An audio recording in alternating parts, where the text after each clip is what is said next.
warm welcome to VaYU Distinguished Speaker Series webinar. It's a distinct honor here to welcome our esteemed speaker, Dr. Nick Schroff, who's a urologist, a cancer surgeon, and an experienced registered yoga teacher, and who's been a healthcare consultant practicing conventional medicine for past 40 plus years. Okay, really a master. And we are delighted to have him with his so many accolades. I'll just cover a short bio, and his long bio is there on our website. He's our esteemed research and teaching faculty, and he leads by example, imparting the knowledge received from the revered spiritual masters. And he has voluntarily conducted numerous yoga classes for yoga practitioners, seniors, cancer patients for several decades. He teaches integrated medical knowledge that combines yoga and holistic living, affirming their validation by modern science. He's also the president and founder of American Prostate Cancer Foundation, and he stands out as a social innovator, utilizing education, experience, and leadership skills, especially for the elderly and underserved populations in low socioeconomic communities. He's a philanthropist, and again, I'm honored to call him a dear friend, and again, our own faculty member. He lives in Plano, Texas, with his wife, Lina Ji. So, Nick Schroff Ji, the floor is yours. Hearty welcome to the Distinguished Speaker Series. Thank you. Thank you, Prashantji. That is a very nice introduction. And I think I'll just get on to this thing here. I think I'd like to first start with the chant of Om. I just want you to, as I say this word Om, I want you to feel the vibrations resonate from the base of your spine to the crown of your head, and then absorb the sensation in your body by going inwards and be aware of the stillness. So just go ahead and close your mouth and close your eyes and breathe through your nose. Oh.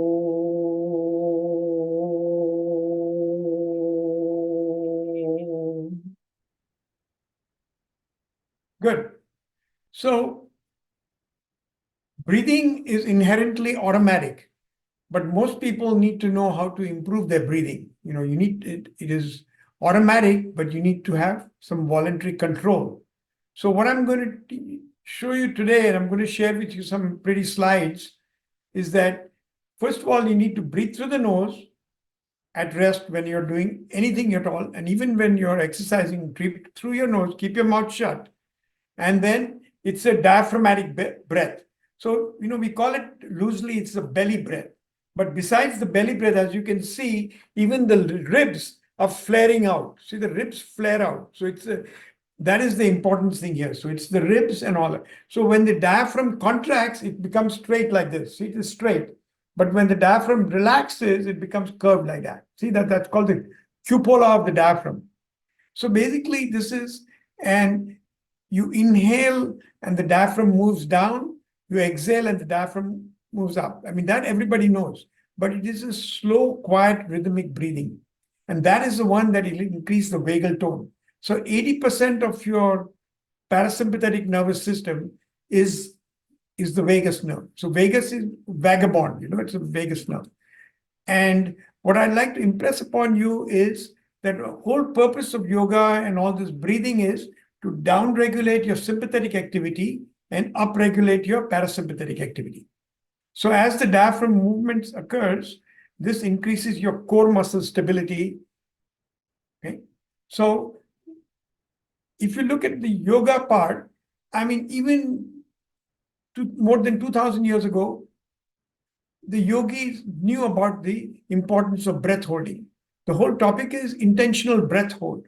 So when person breathes, it is called purak, and then at the height of inhalation, when you stop breathing, it's called antar kumbhak, and then rechak, which is exhalation, and baya kumbhak.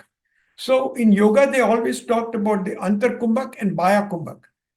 There is a resurgence of interest because of validation from modern science and modern medicine about baya kumbhak. So antar kumbhak is important, but much more important is the baya kumbhak. And in the next few slides, I will show you why baya kumbhak is extremely important and what you need to do with intermittent breath holding so that you can get a good response for your lungs. Okay.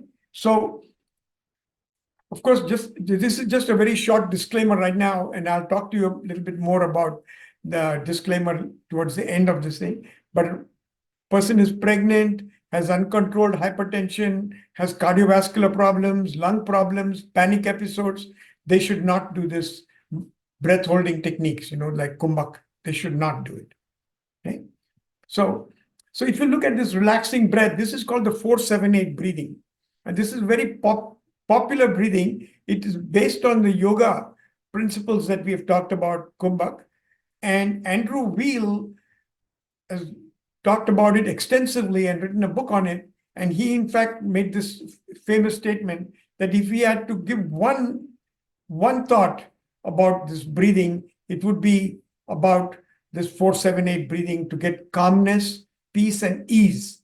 So with that ease comes the release of stress and tension on exhalation. So the simplest way to do this, and you all can do this while we're talking, just put your hand on your belly, breathe through your nose, okay? Then at the inhale to the count of 4. So it's 2, 3, 4. And then hold your breath. That is the count of 7.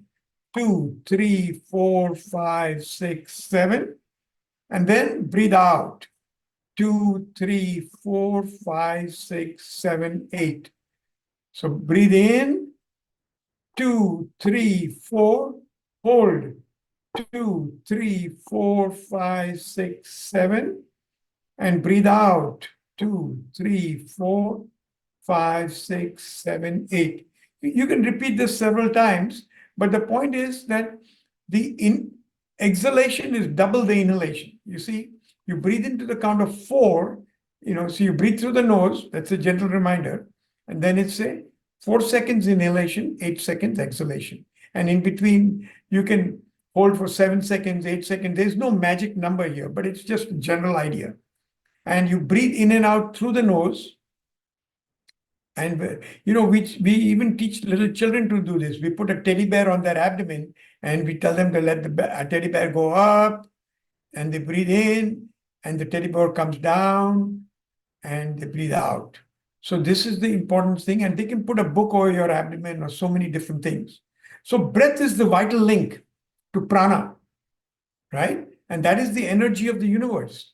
So the breath can influence emotions and the nervous system. So we'll talk a little bit more about the connection between that. So, in yoga, we talk about that the body is for movement, the mind is for stillness. And the only thing in between is the breath, right? And that is the nervous system. So that's how it is. So I want you to kind of understand this simple thing. And this is a very useful thing. So if you're mad, you're sad, you're stressed, scared, just sit down, or lie down, or stand up, or do anything, but just inflate and deflate your abdomen and breathe through your nose. Okay?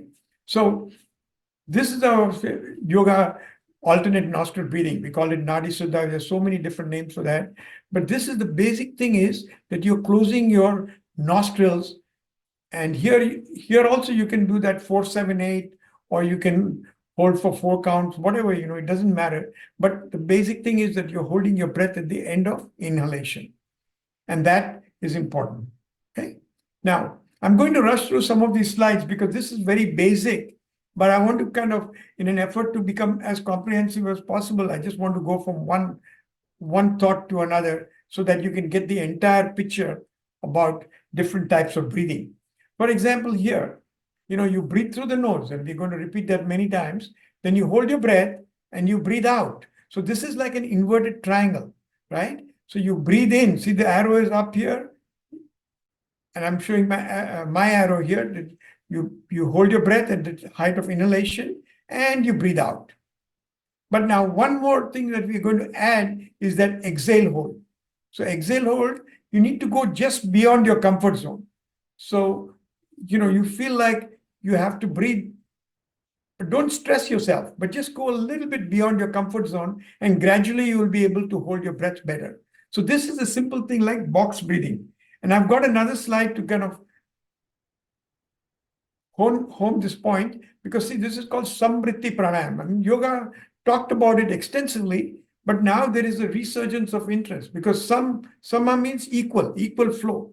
And this riti means the rotation, the flow of the rotation. So the simplest way is you inhale and breathe out and exhale through the nose.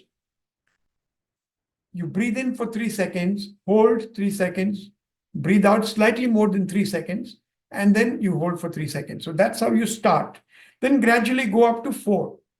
So 4 seconds inhale, then you hold for 4 seconds, then you exhale for double, at least double, or maybe 6, 6 to 8, and then hold.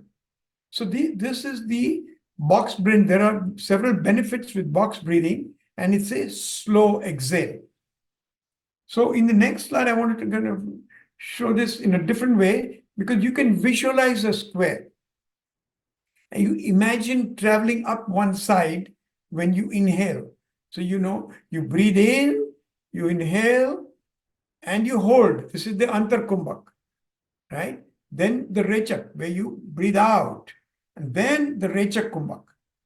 So rechak kumbhak, and then you breathe in again. See, now the advantage of this rechak kumbhak is when you hold this down part here, so you breathe out and you hold, the nitric oxide, the mighty molecule, is generated when you hold, and you're breathing that in again.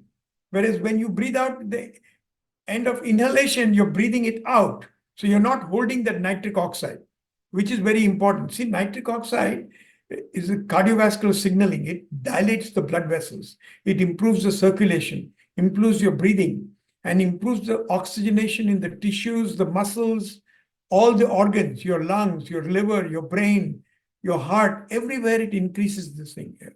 So that is the importance of exhale hold, because the nitric oxide is developed here, and you're using that nitric oxide. This is the best way to have your mind and body calm. So calming the nervous system, reducing anxiety, reducing the stress. So this is the mechanics of breathing.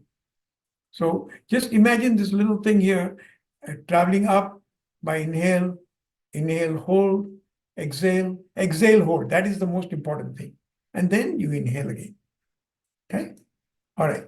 So, Buteyko was a Russian pulmonologist and neuroscientist, and he treated hundreds of thousands of patients in Russia in the 50s and 60s. And one of his big thing was breathe light to breathe right. So many times, when you teach in a yoga class, or, I teach cancer patients breathing, as soon as you say deep breathing, they think it's deep means a heavy breathing. Really speaking, deep means deep end of the swimming pool. It's the lower part, that is the abdominal breathing. Okay, deep does not mean a heavy breath. So when you say take a deep breath, they go like that. No, that is not the thing. That is not the way I would like you to remember it. I like you to remember this: breathe light to breathe right. It's a subtle breathing. It's an imperceptible breathing. The person next to me does not hear my breathing. Okay, that is the testament to good health. And when you breathe out, it's a long, smooth, gentle, slow, long, easy breath. Yeah, so that is called a tolerable air shortage. So the importance of this is, at the first sign of air hunger, just go a little bit beyond that control comfort zone, and then you let go. That is called a control pause. It's called a control pause. In the next slide, I'll show you a little bit more about it. And this is what it is called. It is called a control pause. See this first line here, control pause. That creates the mild air hunger. So you take a small breath in, small breath out, and you hold your breath. Hold your breath.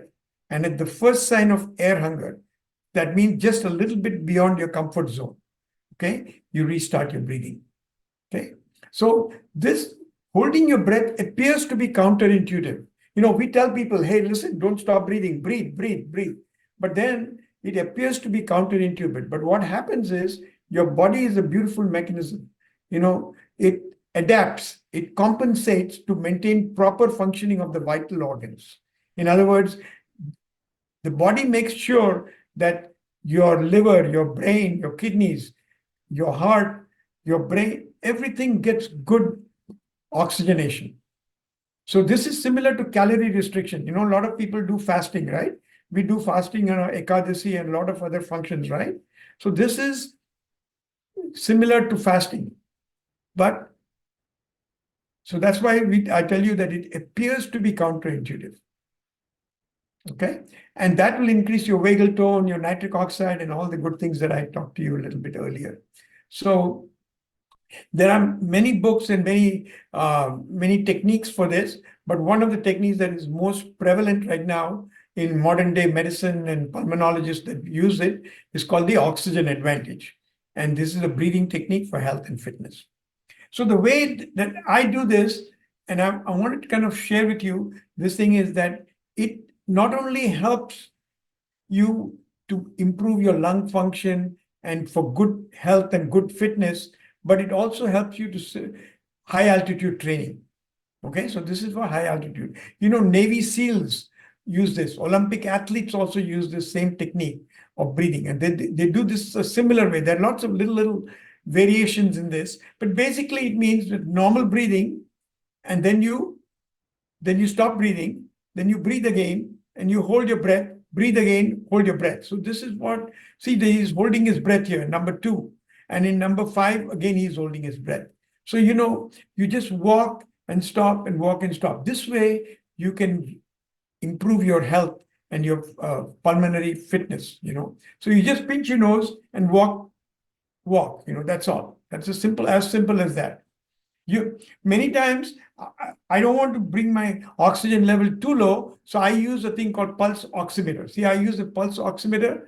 This is my pulse oximeter. So the normal oxygen saturation is about 97, 95, 96, 97, that range.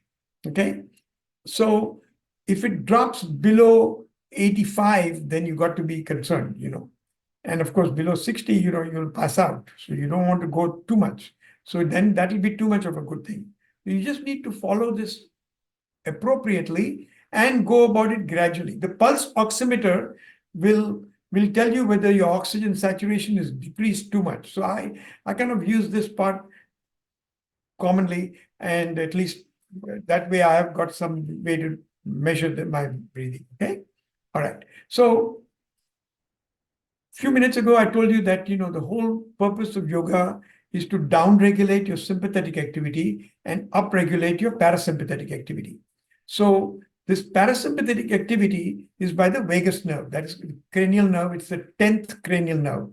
And as I mentioned before, vagus is vagabond. That is it goes all over the place because it starts from the cranial. It's the longest cranial nerve in your body and the second longest nerve in your body. So it goes all the way down. It goes to your lungs. It slows the heart rate. Then it stimulates the peristalsis, stimulates the bile release, goes to the kidney, contracts the bladder, and in the splanchnic nerves goes to the uterus, the ovaries, all that stuff. So this is the whole basis of proper breathing, which brings you better health. So what this does is the parasympathetic nervous system releases acetylcholine, and that relaxes your blood vessels. So it decreases the resistance, and therefore it decreases your blood pressure, decreases your heart rate, and decreases your respiratory rate also. So this is how you can decrease anxiety, stress, and fear. Right? So this is one of the techniques of this whole purpose, the purpose of this yoga. So now we come back to the breath hold, because the whole purpose of today is the intentional breath hold. So we talked about this, breathe light to breathe right. So breathe less. You don't need to gulp too much air. You just you don't eat a whole mountain of rice or whatever, that's the same thing. You don't need to breathe too much, just a little bit. It's like smelling a flower. Most times, when I breathe, it's like smelling a flower. That's it. And then it's a long exhale. Okay, this is what will improve your lung capacity and your lung function and improve your fitness. And this is the same principles that we follow for high altitude training. Same principles, because it relaxes your body and your mind. For example, in high altitude, what happens when you go to high altitude? Your breathing becomes faster, your heart rate becomes faster, your blood becomes thicker, and you have problems to sleep because your breathing becomes shallow and your brain wakes up to remind you, hey, listen, you need to breathe. So this is called intermittent hypoxic exposure, IHE. And you'll come across this word many times, IHE, intermittent hypoxic exposure. And this is the exhale hold technique. This is what will happen because there is adaptation of oxygen. So there is increased oxygen delivery and usage so that the body can use that ATP, the body can use glycogen and triglycerides during exercise. So I'll talk to you a little bit more about how it increases the spleen volume, helps the spleen to contract, and increases your hematocrit. That means the red blood cells in your body in just the next slide. Okay. So this is what happens because when you hold your breath, it increases your nitric oxide and vagal tone, like I talked to you before. So I want you to remember one thing that, the air pressure top of Mount Everest is 1/3 of that of the sea level.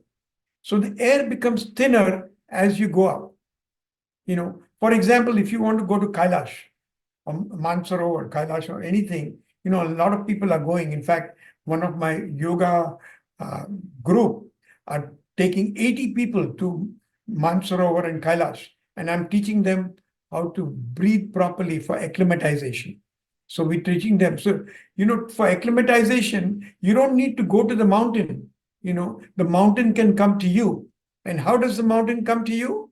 By breath holding, this breath hold techniques, exhale hold, right? So that's what I want to say. Because generally, people know this for a long time, that people living at high altitudes, even where the air is thin and the lower oxygen concentration is there, they get acclimatized and their health is generally better.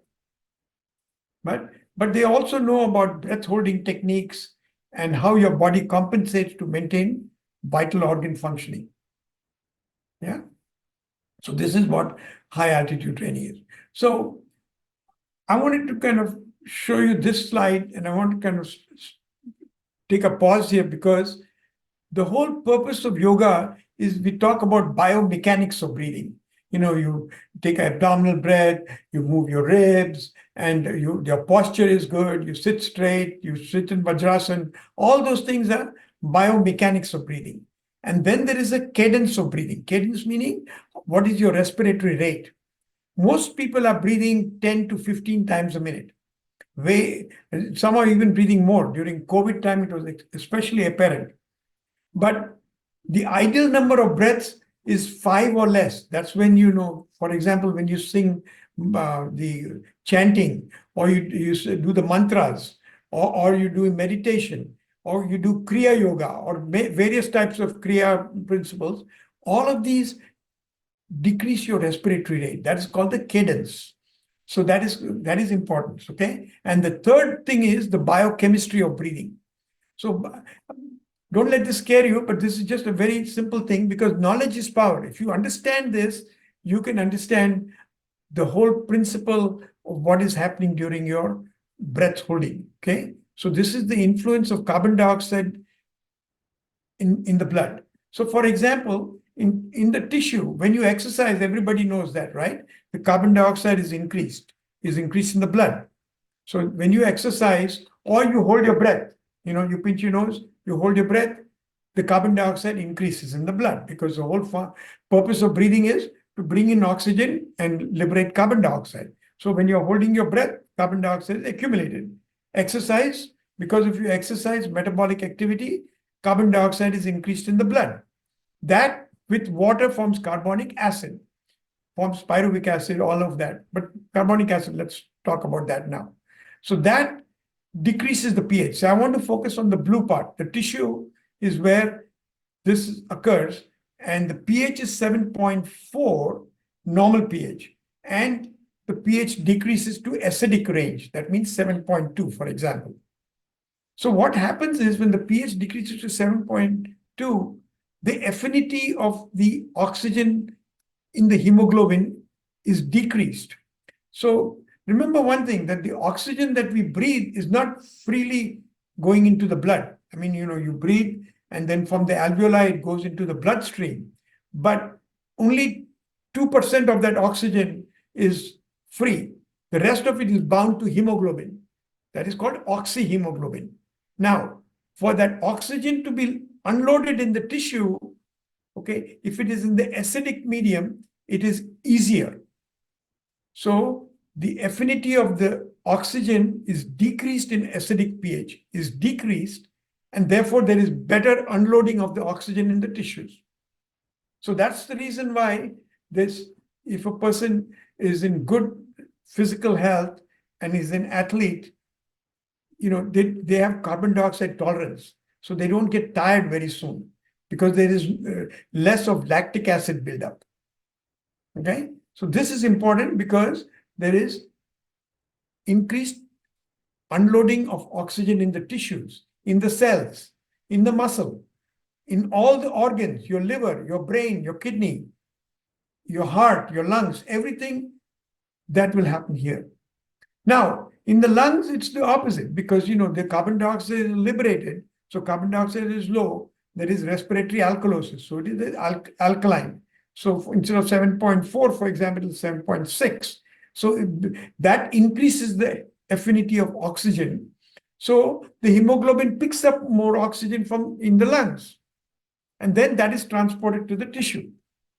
So you see, it's a beautiful mechanism. And this was postulated in 1904 by Christian Bohr. I mean, he had done a whole series of experiments and a whole lot of things, and he kind of found this out. So this is why it is important to do yoga and to understand everything, but also try to understand the biochemistry of this. So that will be even better for you to do this. So that is what it is, Christian Bohr. Okay? All right. So now, yoga, we do a lot of exercises where we do exhale, hold, for example, in Agnisar. Okay, Agnisar increases the blood to the superior mesenteric artery at right here in the Manipura chakra.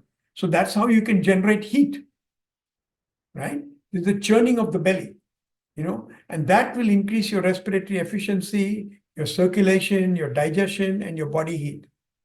So this is an extremely useful thing. And so basically you can just sit or stand tall, exhale fully, and then you hold your breath. That is exhale, hold. Then you contract your abdomen and release repeatedly as if you're pumping your abdomen and while you're breath holding.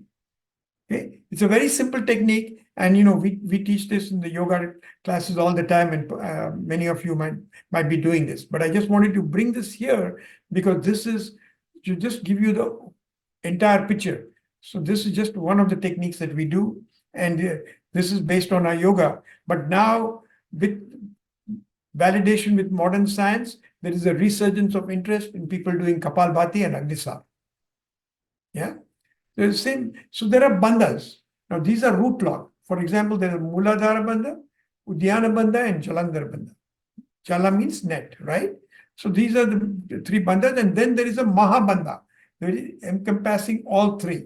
So we'll talk about that in a minute. So Muladhara bandha is you squeeze your perineum inward from all the sides, you lift the anus up and focus on the Muladhara chakra, and you hold after inhalation. See, that is Antara Kumbhaka. So this is the Mula bandha, right? So this is the first bandha. This is because remember, these bandhas help to energize you. This is prana. This is help to balance the prana. So this is very important to do it properly. What is the breath between the pelvis and the diaphragm, how you do it, and all of these things are important. Yeah. So then there is the Jalandhar bandha. Jala means net, and Dhara means holding. So you're holding the breath. So here also you can place your hands on the knees, palms facing up. Inhale, hold the breath, draw the chin down, closer to your chest, and exhale with lifting your sternum towards your chin. So this is a very important thing also, and it has various functions upon your cardiovascular system. So there is Mula Bandha and Jalandhar Bandha. Okay. Now Udyana Bandha. Now this is one of my favorite things because Udyana Bandha and Mahabandha is what I do mostly. Udyana Bandha means navel. Navel fly dives. It's called the fly dives. So basically, it's like you stand with the. Actually, I should have shown you this one like this. See, stand with your feet wide apart, and then inhale, then exhale, okay, and then suck the belly in, applying the chin lock, and hold, and then you breathe out. So these also help with pelvic congestion. So women who have problems with menstruation and pelvic congestion and all that, they teach them how to do the Udyana Bandha also. So this is hold, exhale, hold again. Now we come to the Mahabandha, ultimate Bandha or the great Bandha. So all three locks are applied together, right? So you do the Mula Bandha, then you do the Jalandhar Bandha, that is the web, your web, and then hold, do the Udyana Bandha. So that's the time you suck up and hold your breath, exhale, hold. This is in Baya Kumbhaka. Okay, so this is very good for improving your diabetes, your high blood pressure, all various metabolic diseases and lifestyle diseases. Okay, so this is very important, Mahabandha. And then, of course, the ultimate is the Nauli. So this is the Nauli. And, Baba Ramdev, I did a teacher's training thing with him way back. It was called Training the Trainer, the big class we did. And he taught us how to do this Nauli and can do this thing like your abdominal muscles go on the side, both side to side fashion, So you press on this hand on the knee and then you rotate, go side to side like a rocking movement. And then you do a whole rotational movement. That is a little harder than this boat-like side to side movement is easy. But you do this in exhale and then hold your breath. Okay. So this is you can lean forward. There are several little things that you can do, like leaning your shoulder forward. You protrude your abdominal muscles. You rotate the muscles left to right, right to left, and all that. And these are these are siddhis and all that, but they are very important. And Yoga Sutras talk about it extensively. They say that after mastering the posture, practice control of the prana. See, it is all about energy and prana, life force, and stopping the motions of inhalation and this. Yeah. Okay. So one of the most important things that have come out in modern science and is that it's called a two-component burst. This is called sigh of relief. This is an augmented breath followed by apnea. That means no breathing. Okay. So here is it. This is called breathing a sigh of relief. So this is the augmented breath that we saw before. This is the second breath.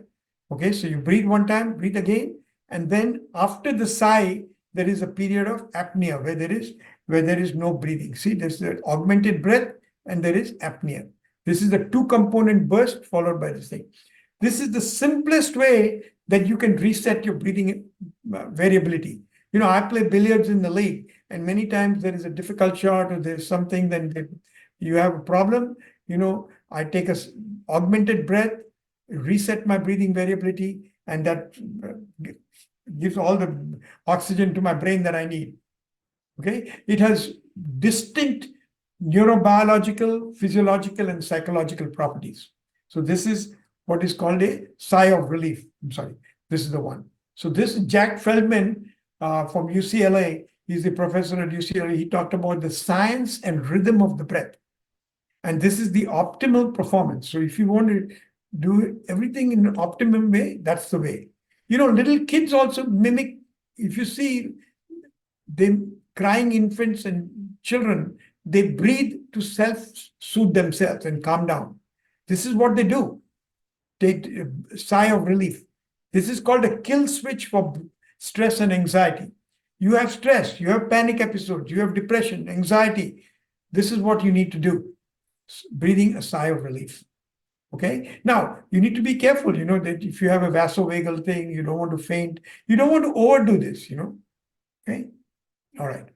So now we we talk. So I'm going to kind of zoom through some important studies that we did. So people have done all kinds of studies. This is a very premier journal. And they talked about yoga breathing techniques, breath holding. See, they're talking about breath holding techniques as a complement to stabilization technique. See, and they talked about the integration of pranayama. So this is where the synergy of yoga and modern medicine comes in. So they talk about all of these things in various ways. And I'm just going to show you some things that people have talked about. And I've read these journals, but I'm giving you the meat of this, all the important things, right? I'm telling you this in a nutshell, that the yoga breathing with intermittent breath holding response, because there is a lot of resurgence of interest in intermittent breath holding. This is yogic breath holding, right? YBH, yogic breath holding. So there are a whole bunch. For example, apnea training, breath hold for high altitude. So I shared this with that group that I told you earlier, the people who are going to Mansarovar and Kailash.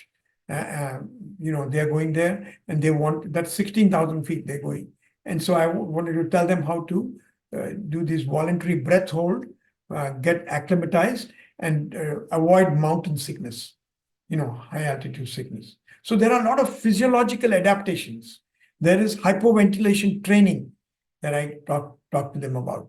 And that way your body compensates to maintain good function of the vital organs, right? Okay. So this is the stress with the balloon. So many times, if you're stressing, you exhale, hold, all you do.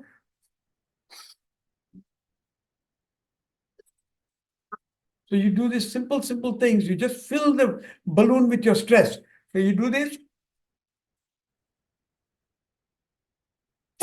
And you visualize the balloon float away. Take away all your stress and tension. So if you smile, there is no tension, right? So keep smiling and let your stress go away and soar up, high up. Feel lighthearted, okay? And many times we breath hold, when you're shocked, when you're threatened, when you're stressed unexpectedly. All the time you do this. For example, many times you voluntarily stop breathing, when you're threading a needle, when you're doing a photography to reduce. See, in the old days, I used to take pictures in low light. You had to have a very steady hand. And the best way to do it is exhale, hold, and then take the picture. Because if you inhale, hold, and do it, there might be some vibration. Bow and arrow, the same thing. When Arjun was doing the bow and arrow and he was looking at the pupil of the eye and the bird, yes, bow and arrow, exhale, hold. Billiards also. I play billiards in the league. I do this all the time. Golf, the same thing when you're doing the putting for the golf. So the stroke is subconscious and focused, but we need to hold steady.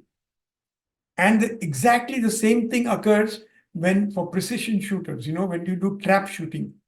So when you do trap shooting, you want to relax completely, because your body has to relax. Only then the mind will relax. So the body has to relax, then mind will relax, align the target, steady the rifle, exhale, and stop breathing. Only then fire. So exhale, the lungs are empty, and you shoot. Okay? So this is the important thing. And that's the reason I always tell people that emotions can influence the breathing patterns. So you got to know this kind of thing. Now, invariably, when I give a talk on this breath holding and all that, everybody will ask me, hey, what about Wim Hof? And he is the Dutchman. But his technique is a little different from what I teach. Mostly intermittent hypoxia. Hypoxia is necessary because that's when you stimulate. But we do hypercapnic because I'm holding my breath and the carbon dioxide builds up in my system, and that is called hypercapnia. Whereas his technique is hypocapnic. Hypocapnic is you do 30 powerful breaths. You maximum inhale through the nose and you do a half exhale through the pursed lips, so you're losing too much of carbon dioxide. You're losing too much carbon dioxide, and therefore it's called hypocapnic breathing. Then you do a black. So there's a simple this thing that is, but this is based on Tibetan tumor meditation. This is important if you want to survive in extreme environments. These people go barefoot. He climbed the Mount Everest barefoot, no oxygen tank, nothing. So these are extreme things that you want to do. I mean, I have no desire to go to the Himalayas barefoot. So this is the thing that he does. But I want to improve my health. I want to improve. But there are advantages of Wim Hof also, because he talks about activation of the sympathetic nervous system. That means the epinephrine and norepinephrine and dopamine. So sympathetic nervous system. And he talks about how this improves the immune function. It improves it. So during COVID, he said that people can inject E. coli bacteria and nothing happens because his immune function was so good. But see, these are extreme environments, and for most people, we don't want to do this. But he famously said that a cold shower a day keeps the doctor away. So I like that part, and I take a cold shower, that increases, and I do the Kapalbhati and Agnisar and all that kind of stuff when I take a cold shower. So that is good. So some things are good, but you don't have to go to the extreme where you submerge your body in ice cold water. Of course, it dramatically increases the fat burning and maintains hemostasis and all that. But I just want to go simple. Okay. So here's the summary. I think we're coming at the end of the thing, because we'll leave some time for questions. So breathe easy, stress less. Remember, breathe light to breathe right. Same way, So breathe easy, stress less. LSD stands for low. That means diaphragmatic, low diaphragm, low, slow, and deep diaphragmatic. So it's a light breath. So L means light breath, slow breath, and deep. Deep means deep diaphragmatic breath. Breathe through the nose once more time. This is a gentle reminder to breathe through the nose, right in the middle. Okay. Then you do belly breathing. That means your diaphragmatic breathing. And then you do mindful breathing. This is the whole thing. You need to be in the present, in the here and now. This is the best way to improve your sleep quality in the night. Effectiveness of diaphragmatic breathing, relaxation training for improving your sleep quality. And I do this breath holding also all the time. So I say, change your breath, breathe light to breathe light, and change your life. Okay.